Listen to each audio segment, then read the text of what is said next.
May the name of the Lord be glorified. ദൈവത്തിന്റെ നാമം മഹത്വപ്പെടുമാറാകട്ടെ.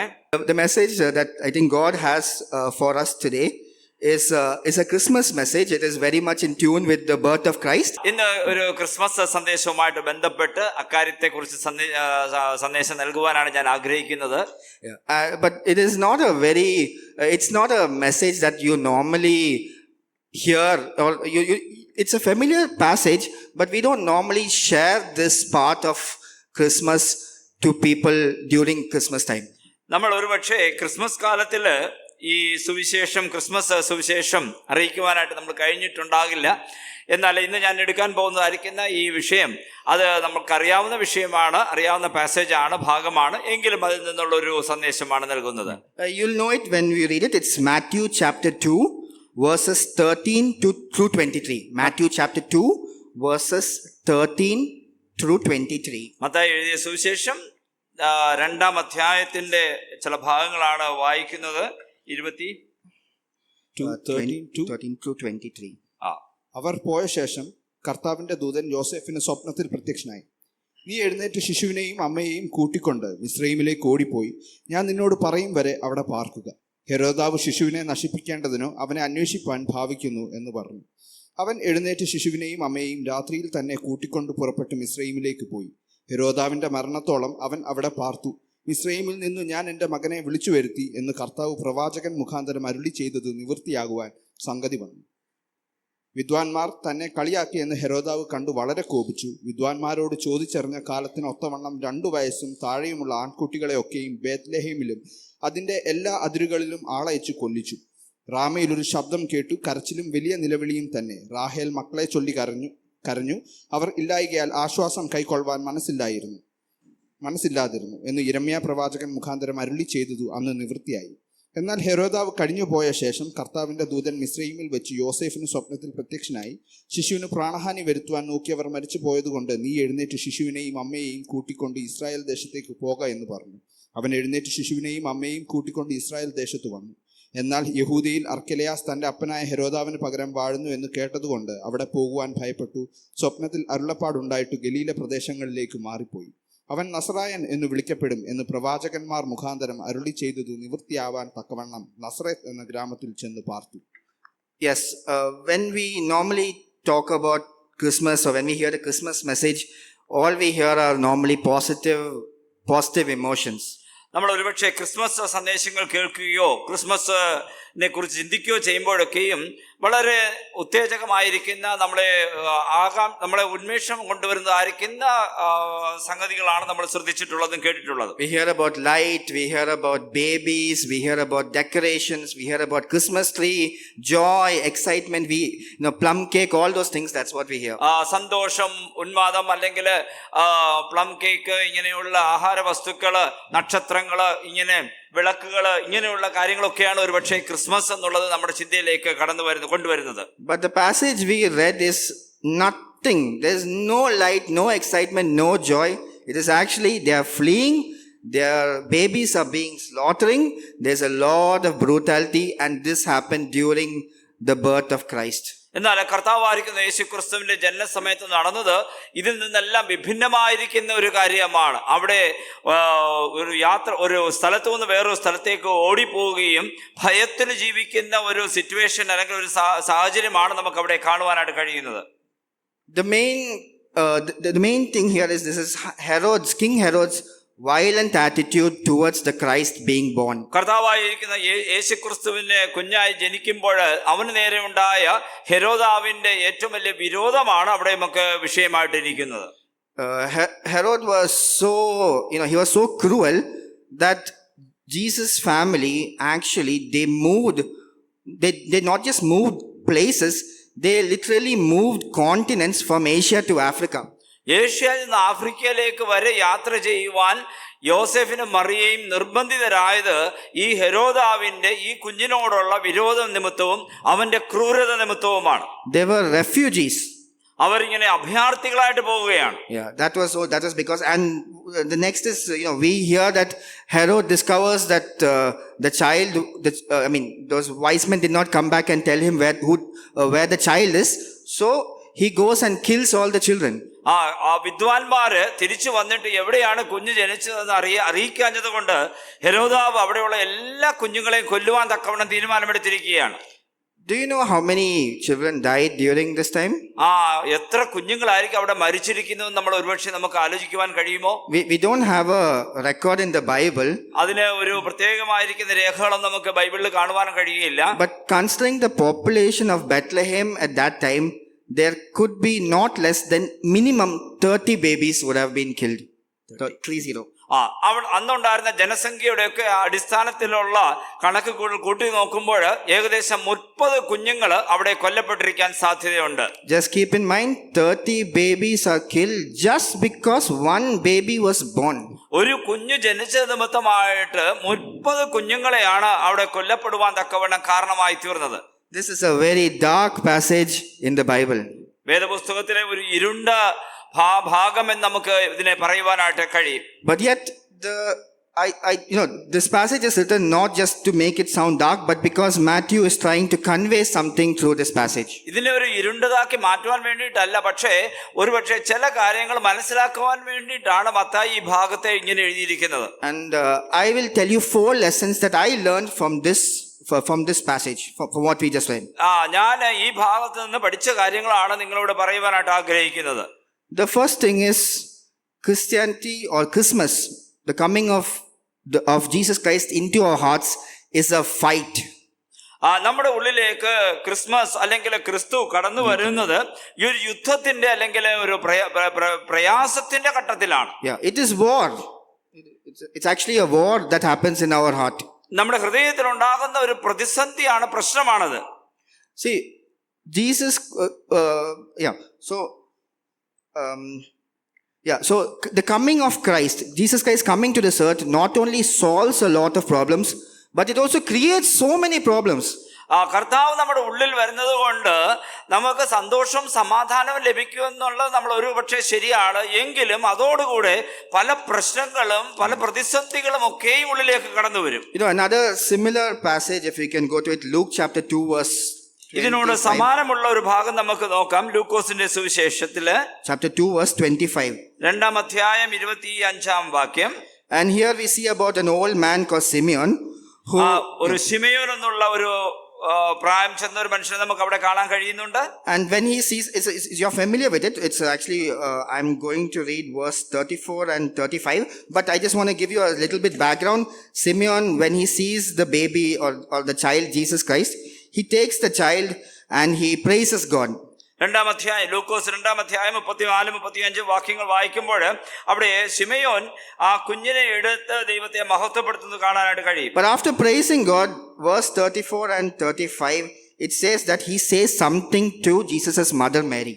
എന്നാൽ മറിയയോട് ശിമയോൻ ഒരു പ്രത്യേക കാര്യം അവിടെ 35-ാം വാക്യത്തിൽ പറയുന്നുണ്ട്. And I just want to tell, like in Tirumala Assembly, so many babies are born this year. It's a good year. So when we see a baby, we take it, we play with it, and then we give it back to the mother. നമ്മൾ ഒരു കുഞ്ഞിനെ എടുത്തിട്ട് നമ്മളിങ്ങനെ അതിനെ നമ്മൾ സന്തോഷിച്ചിട്ട് ആ കുഞ്ഞിനെ തിരികെ അമ്മയുടെ കയ്യിലേക്ക് നമ്മൾ കൊടുക്കും. And we don't think bad about the baby. We don't. ആ കുഞ്ഞിനെ നമുക്ക് എപ്പോഴും ഒരു സന്തോഷകരമായ ഒരു കാര്യമാണ്, അല്ലാതെ ഒരു മോശമായി നമ്മൾ ചിന്തിക്കാറില്ല. So in this, at least how I visualize it is, Simeon is taking baby Jesus, praising the baby, giving it back to Mary. But what he tells Mary is very, very interesting. എന്നാൽ ഇവിടെ ശിമയോൻ ആ കുഞ്ഞിനെ എടുത്ത് കയ്യിൽ എടുത്തിട്ട് ദൈവത്തെ മഹത്വപ്പെടുത്തിയതിനു ശേഷം ആ കുഞ്ഞിനെ തിരികെ നൽകുമ്പോൾ പറയുന്ന ചില വാക്യങ്ങളുണ്ട്. I'll read it as it is. This child is destined to cause many in Israel to fall and many others to rise. He has been sent as a sign from God, but many will oppose him. As a result, the deepest thoughts of many hearts will be revealed, and the sword will pierce your very soul. പിന്നെ ശിമയോൻ അവരെ അനുഗ്രഹിച്ച അവന്റെ അമ്മയായ മറിയോട് അനേക ഹൃദയങ്ങളെ വിചാരം വെളിപ്പെടേണ്ടതിന് ഇവനെ ഇസ്രായേലിൽ പലരുടെയും വീഴ്ചയ്ക്കും എഴുന്നേൽപ്പിനും മറുത്തു പറയുന്ന അടയാളത്തിനുമായി വെച്ചിരിക്കുന്നു. നിന്റെ സ്വന്തം പ്രാണനിൽ കൂടിയും ഒരു വാൾ കടക്കുമെന്ന് പറഞ്ഞു. Imagine playing with the baby, giving it to the mother and telling this baby is going to be one big problem. Okay, you don't know, there's going to be a sword going through your very heart. ഇതാ ഒരു കുഞ്ഞിനെ എടുത്തിട്ട് അനുഗ്രഹിച്ചിട്ട് പറയുന്ന വാക്കുകളാണ് വളരെ വ്യത്യാസമായിട്ടുള്ളത്.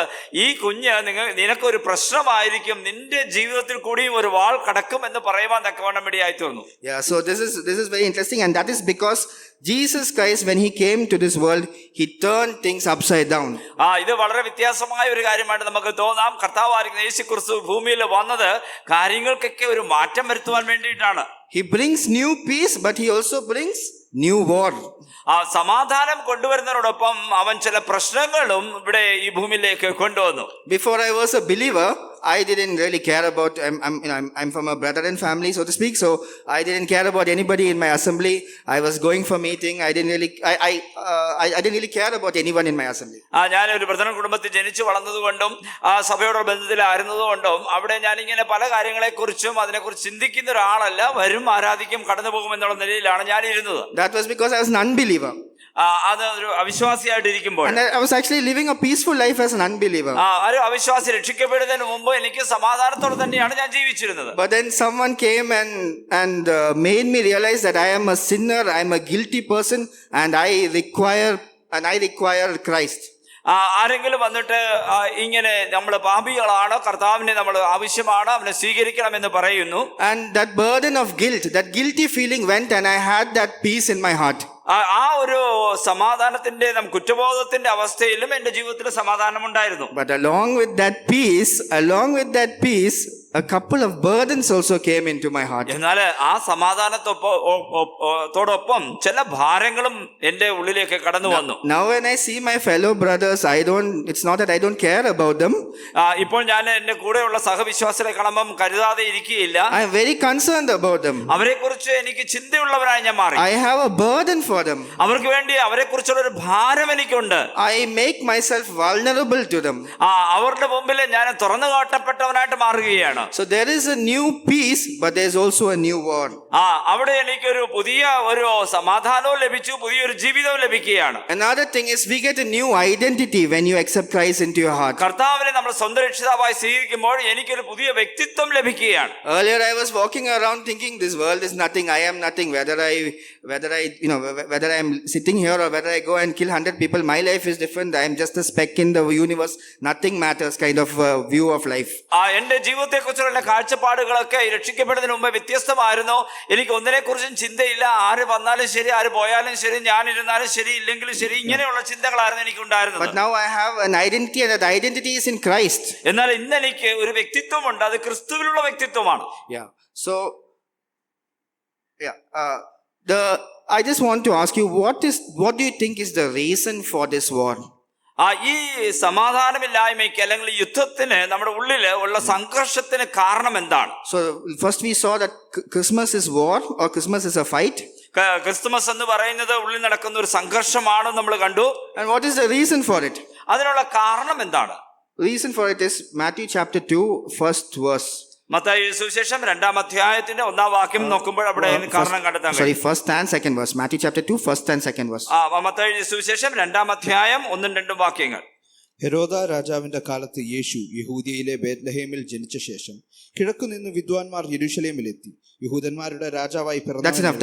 That's enough. So they came to Herod.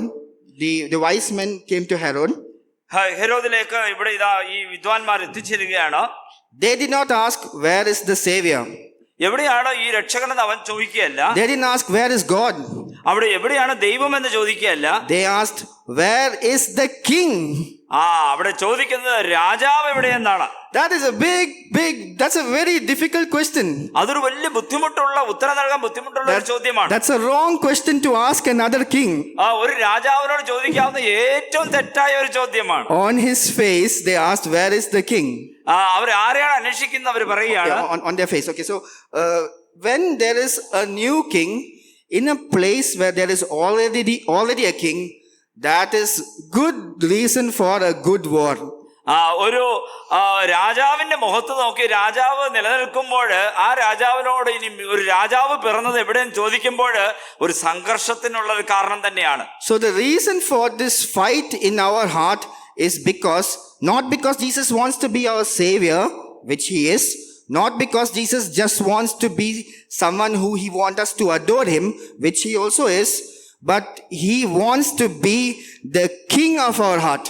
നമ്മുടെ ഹൃദയത്തില് കർത്താവ് ഒരു രക്ഷിതാവായി വരുന്നത് കൊണ്ടല്ല ഈ സംഘർഷം, അവന് ദൈവമായിട്ട് വരുന്നത് കൊണ്ടുമല്ല ഈ പ്രശ്നം. പക്ഷേ അവൻ വരുന്നതിന് സംഘർഷത്തിന് കാരണമായി തീരുന്നത് അവൻ രാജാവായി വരുന്നത് കൊണ്ടാണ്. So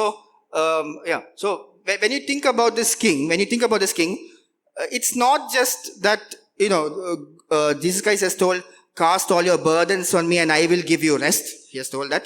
കർത്താവ് പറഞ്ഞിരിക്കുന്നത് നമ്മുടെ ഭാരങ്ങളെല്ലാം അവന്റെ മുകളിൽ ഇടുക, അവൻ അതിന് നമുക്ക് സമാധാനം വരുത്തുമെന്നുള്ളതാണ്. Take my yoke and follow me, he is told. അവന്റെ നുകം എടുത്ത് പിന്തുടരുക എന്ന് അവൻ പറഞ്ഞിട്ടുണ്ട്. But he is also told, if your eye causes you to sin, cut it off.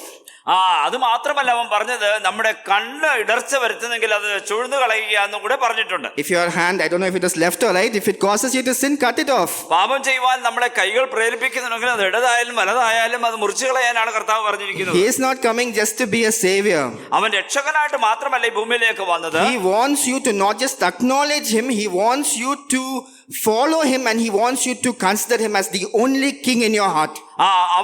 അവനെ അനുസരിച്ച് നിങ്ങൾ നടക്കണമെന്ന് മാത്രമല്ല, അവനെ പിൻഗമിക്കണമെന്ന് മാത്രമല്ല, അവനെ മാത്രം രാജാവായിട്ട് സ്വീകരിക്കണമെന്നാണ് ദൈവം ആഗ്രഹിക്കുന്നത്. A kingdom can have only one king. രാജ്യത്വത്തിൽ നോക്കുമ്പോൾ ഒരു രാജാവിന് മാത്രമേ സ്ഥാനമുള്ളൂ. And that king will do anything in his power to show that he is the king. അവന്റെ ശക്തി, അവന്റെ രാജ്യത്വത്തിന്റെ കീഴില് അവൻ ഏതെല്ലാം നിലകളിൽ രാജാവാണെന്ന് കാണിക്കുവാനായിട്ട് കഴിയുമോ ആ ശക്തിയെല്ലാം അവൻ ഉപയോഗിക്കും. And another thing is, when kings fight, when in our heart, the king of our heart before we are saved is Satan. നമ്മൾ രക്ഷിക്കപ്പെടുന്നതിന് മുമ്പ് നമ്മുടെ ഹൃദയത്തിന്റെ, നമ്മുടെ ഉള്ളിലെ രാജാവെന്ന് പറയുന്നത് വേറെ ആരാണ്ടായിരുന്നു? When Christ comes to our heart, there is a war, like we mentioned. സാത്താൻ ഇരുന്ന അടുത്തേക്ക് നമ്മുടെ കർത്താവ് കടന്നു വരുമ്പോൾ ഒരു യുദ്ധം തീർച്ചയായിട്ടും ഉണ്ടാകും. And that is a very dirty fight. അത് വളരെ മോശമായിരിക്കുന്ന ഒരു സംഘർഷം തന്നെയാണ്. If you look at this passage, Herod was not, he not only fought, he fought very dirty. അതുകൊണ്ട് ഹെരോദാവ് ഇവിടെ അതിനുള്ള ഒരു പ്രശ്നത്തിലേക്ക് കടക്കുന്നത്, സംഘർഷം ഒഴിവാക്കുന്നത് ഒരു സാധാരണ നിലയിലല്ല, വളരെ വൃത്തികെട്ട നിലയിലാണ്. He killed innocent babies. അവൻ അവിടെ ഏറ്റവും നിഷ്കളങ്കരായിരിക്കുന്ന കുഞ്ഞുങ്ങളെ കൊല്ലുകയാണ്. So when Christ comes into your heart, when there's a fight, Satan will fight very cheap. നമ്മുടെ ഉള്ളിലേക്ക് കർത്താവ് കടന്നു വരുമ്പോൾ, അവനെ നമ്മൾ രാജാവായി സ്വീകരിക്കുമ്പോൾ, ഇതാ സാത്താൻ അവിടെ വളരെ മോശമായിരിക്കുന്ന കാര്യങ്ങൾ അവിടെ ചെയ്യും. So that is my second point. So the first point is, Christmas is a war, Christmas is a fight. Christmas എന്ന് പറയുന്നത് ഒരു യുദ്ധത്തിന്റെ, ഒരു സംഘർഷത്തിന്റെ അവസ്ഥയാണെന്ന് ഞാൻ ആദ്യമായി പറയുകയാണ്. And lesson number 2 is, it's a fight because God wants to, it's a fight for kingship. രണ്ടാമതായിട്ട് നമ്മൾ കണ്ടത് രാജ്യത്വത്തിന് വേണ്ടിയുള്ള ഒരു സംഘർഷം, യുദ്ധമാണ് അവിടെ നടക്കുന്നത്. The third thing I like to tell you is, the moment Jesus Christ came into this earth, that is when he was born. മൂന്നാമതായിട്ട് കർത്താവ് ഈ ഭൂമിയിൽ, യേശുക്രിസ്തു ഈ ഭൂമിയിൽ ജനിക്കുമ്പോൾ his family were forced to be refugees. ഇവിടെ അവന്റെ കുടുംബം ഇതാ അഭയാർത്ഥികളായിട്ട് കടന്നു പോവുകയാണ്. And his so-called citizens, that is the other people in Bethlehem, they were persecuted and killed. അവിടെ ബേത്ലഹേമിലുള്ള ആൾക്കാരെ ഉപദ്രവിക്കപ്പെടുകയും കുഞ്ഞുങ്ങളെ കൊല്ലപ്പെടുകയുമാണ്. Now, so the hatred for Jesus also will spread towards us. കർത്താവിനോടുള്ളതായിരിക്കുന്ന വിരോധം നമ്മുടെ നേർക്കും തിരിച്ചു വരാൻ സാധ്യതയുണ്ട്. I just want to read one verse, Mark chapter 3 verse 35. മർക്കോസിന്റെ 3:35.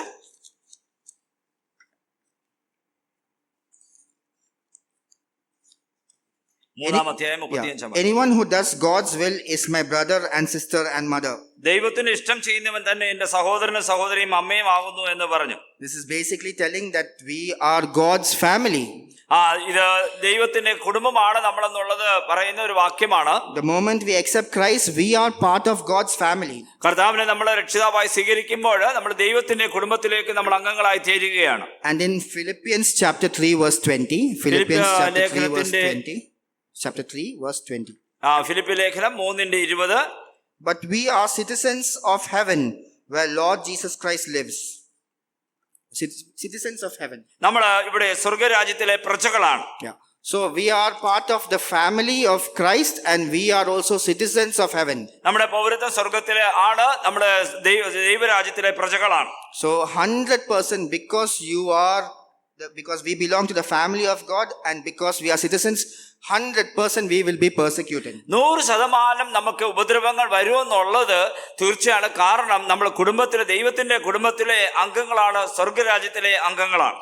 But I'm not asking us to develop persecution complex. നമ്മൾ ഉപദ്രവങ്ങളെ ഒഴിവാക്കാനായിട്ട് നമ്മൾ ശ്രമിക്കണമെന്നല്ല ഞാൻ പറയുന്നത്.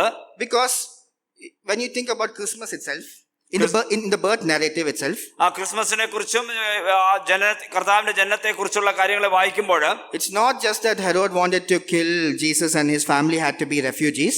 അവിടെ ഹെരോദാവിനെ, കുഞ്ഞുങ്ങളെ കൊല്ലുക, യേശുവിനെ കൊല്ലുക എന്നുള്ളത് മാത്രമല്ല, കുടുംബത്തെ ഉപദ്രവിക്കുക എന്നുള്ളത് മാത്രമല്ല. But let's keep in mind that there are people who came to see baby Jesus and who gifted him gifts. അവിടെ യേശുവിനെ കാണാനായിട്ട് കടന്നു വന്നവര്, അവന് ചില സമ്മാനങ്ങളൊക്കെ കൊടുത്തവര്. The shepherds were there who came to see him. The angels proclaimed it. The wise men also gave him gifts. So it's not just that you will only be persecuted, but you will also be loved.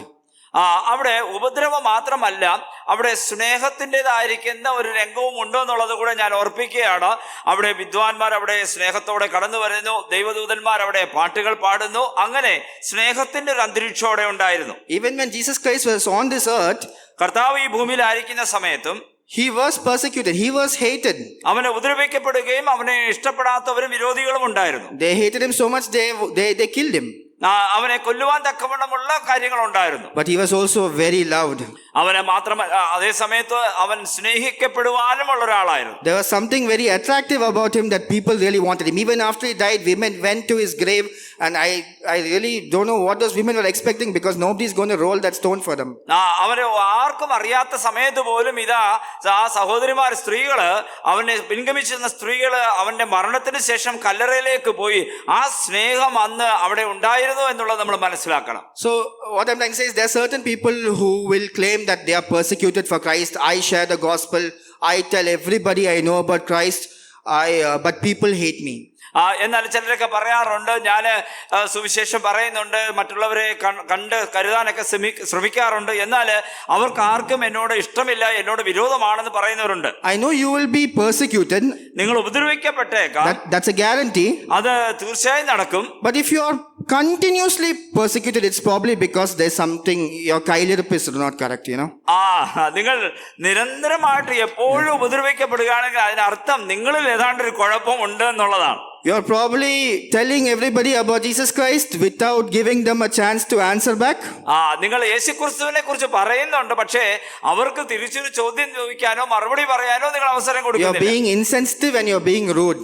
നിങ്ങൾ വളരെ insensitive ആയിട്ട്, വികാരമില്ലാതെ നിങ്ങൾ കാര്യങ്ങളെ പറയുന്നത് കൊണ്ടാണ്. Coming to the other extreme, if you are not having any problems in your life after you're a Christian, അതേ തിരിച്ച് നമ്മൾ പറയുമ്പോൾ, നിങ്ങൾ രക്ഷിക്കപ്പെട്ടതിന് ശേഷം, ക്രിസ്ത്യാനിന് ശേഷം നിങ്ങളുടെ ജീവിതത്തിൽ വിരോധം, പ്രശ്നങ്ങളൊന്നും ഇല്ലാന്നുണ്ടെങ്കിൽ, no persecution at all, that is also a big problem. ഒരു ഉപദ്രവവും നേരിടുന്നില്ല എന്നുണ്ടെങ്കിലും അതും ഒരു പ്രശ്നം തന്നെയാണ്. That means you are silent, you keep to yourself, you don't involve yourself in anything, and your faith is very shallow.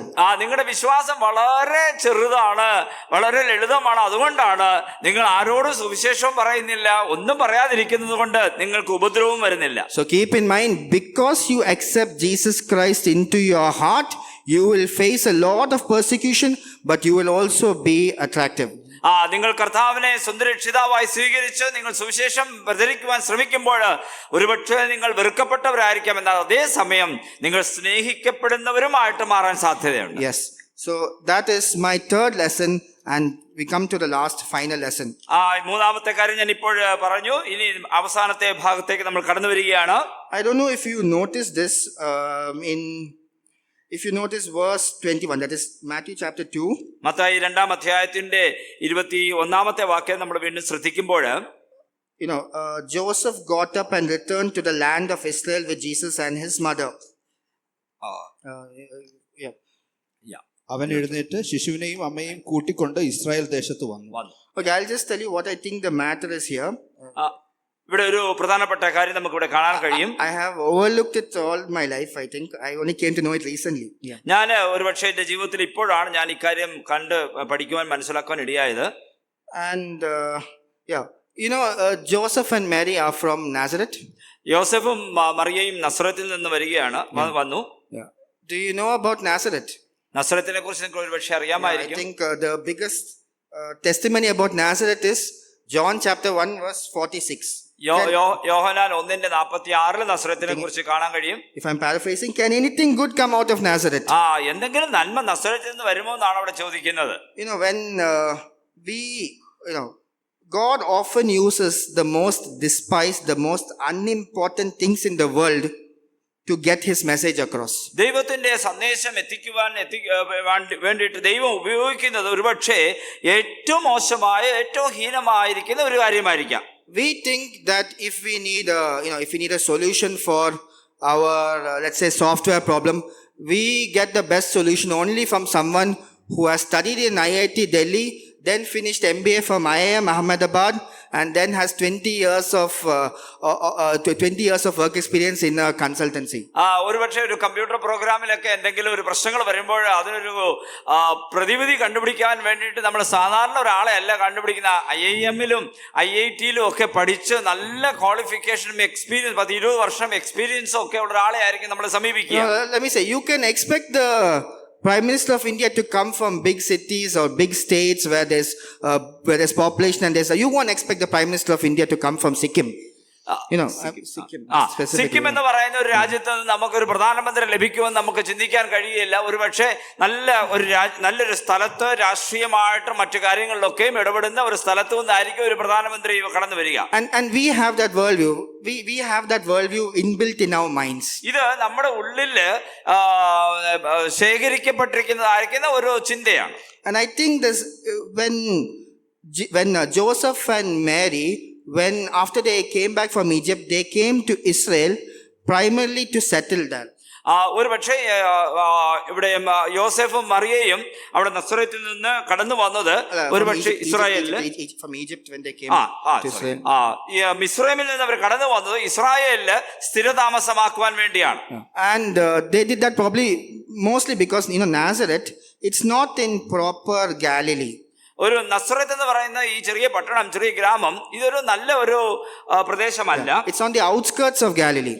ഒരു ഗലീലിക്ക് പുറത്തുള്ള ഒരു പ്രദേശമാണ്. It's full of Gentiles and Gundas. അവിടെ ജാതികളും നിഷ്ഠൂരന്മാരായിരിക്കുന്ന ആൾക്കാർ താമസിക്കുന്ന ഒരു സ്ഥലമാണ്. So raising, as parents, they would want something better for their child than what they experience. അതുകൊണ്ട് അവരുടെ കുഞ്ഞിന് നല്ല ഒരു സാഹചര്യം ഉണ്ടാകണമെന്ന് ഒരുപക്ഷെ അവർ ആഗ്രഹിച്ചു കാണും. But God had other plans. എന്നാൽ ദൈവത്തിന് വേറെ പദ്ധതികളായിരുന്നു ഉണ്ടായിരുന്നത്. God was adamant that he has to be raised and raised in Nazareth itself. കുഞ്ഞ് ഈ യേശുക്രിസ്തു കുഞ്ഞായിരിക്കുമ്പോൾ അവൻ നസ്രത്തിൽ തന്നെ ജനിച്ച് വളരണമെന്ന് ദൈവം നിശ്ചയിച്ചു. And he has to be a Nazarene. അവൻ നാസ്രായൻ എന്ന് അറിയപ്പെടുവാൻ തക്കവണ്ണം. And people have to say, what good is going to come out of Nazarene? അതുകൊണ്ട് ജനങ്ങൾ പറഞ്ഞു നസ്രത്തിൽ നിന്ന് എന്ത് നന്മയാ വരാൻ പോകുന്നത്? Except that the best and most important thing, the best thing in this world came out of Nazarene. എന്നാൽ ലോകത്തിലെ ഏറ്റവും ഉന്നതമായ ഏറ്റവും നല്ല കാര്യം വന്നത് നസ്രത്തിൽ നിന്നാണ്. This is a theme that is habituated in the frequently seen in the Bible. ഇത് നമുക്ക് വേദപുസ്തകത്തിൽ പലയിടങ്ങളിൽ ഇത് മനസ്സിലാക്കാവുന്ന കാര്യമാണ്. God chose Israel. ദൈവം ഇസ്രായേലിനെ തിരഞ്ഞെടുത്തു. He didn't choose the mighty Egyptians. അവിടെ പ്രതാപവാലികളായിരിക്കും മിസ്രൈമിനെ അവൻ തെരഞ്ഞെടുത്തില്ല. Egyptians, Assyrians, Babylonians, Greeks, Romans, he didn't choose any of them. അത് മാത്രമല്ല അശൂരിലുള്ള ആൾക്കാരുണ്ട്, റോമക്കാരുണ്ട്, അവരെ ഒന്നും ദൈവം തെരഞ്ഞെടുത്തില്ല. He chose the most insignificant group of people who never had any nation, who never had any control as his own people. അവന്റെ സ്വന്തം ജനമായി അവൻ തെരഞ്ഞെടുത്തത് രാഷ്ട്രമില്ലാത്ത, സ്ഥലമില്ലാത്ത ഒരു കൂട്ടം ജനത്തെയാണ്. And when they were facing Goliath, he didn't bring a bigger Goliath. ഒരു ഗോലിയാത്തിനെ കണ്ടുമുട്ടാൻ നശിപ്പിക്കാൻ വേണ്ടി ഒരു വലിയ ഗോലിയാത്തിനെ അല്ല അവർ അവിടെ കൊണ്ടുവന്നത്. He brought a tiny David. അവിടെ ഒരു കുഞ്ഞു ദാവീദിനെയാണ് കൊണ്ടുവന്നത്. So God uses the insignificant, the insignificant things that, the things that we consider insignificant as very significant. നമ്മൾ ചെറുതെന്ന് കരുതുന്ന കാര്യങ്ങൾ, ചെറിയ കാര്യങ്ങളെ ദൈവം ഇതാ വൻ കാര്യങ്ങൾക്ക് വേണ്ടി ദൈവം ഉപയോഗിക്കുക. That's a theme that runs across the Bible. ഇത് വേദപുസ്തകത്തിലും മുഴുവനായിട്ട് പലയിടങ്ങളിലും നമുക്ക് കാണുവാൻ കഴിയുന്ന ഒരു ചിന്തയാണ്. So actually this is the end of my this is the end of my ministry, but I just want to recap all the 4 points. ഞാനിത് പ്രസംഗം അവസാനിപ്പിക്കുന്ന സമയത്ത് നമ്മൾ ചിന്തിച്ച കാര്യങ്ങളെ ഒന്നുകൂടെ നമ്മൾ തലക്കെട്ടുകളെ നോക്കാം. Christmas is a fight. Christmas എന്ന് പറയുന്നത് ഒരു യുദ്ധമാണ്. Christ comes into your life and he wants and he makes things upside down. കാര്യങ്ങളൊക്കെ മാറ്റിമറിക്കുവാൻ വേണ്ടി കർത്താവ് നമ്മുടെ ഉള്ളിലേക്ക് വരികയാണ്. അതൊരു യുദ്ധം തന്നെയാണ്. Second thing, it is a fight for kingship. അത് രാജ്യത്വത്തിന് വേണ്ടി ഒരു യുദ്ധം എന്നുള്ളതാണ് രണ്ടാമത് നമ്മൾ കണ്ടത്. It is a fight where Satan plays very, very dirty. അവിടെ സാത്താന് വളരെ മോശമായിരിക്കുന്ന കാര്യങ്ങളൊക്കെ അതിന് വിരോധമായി ചെയ്യും. Third thing is you will face persecution for sure.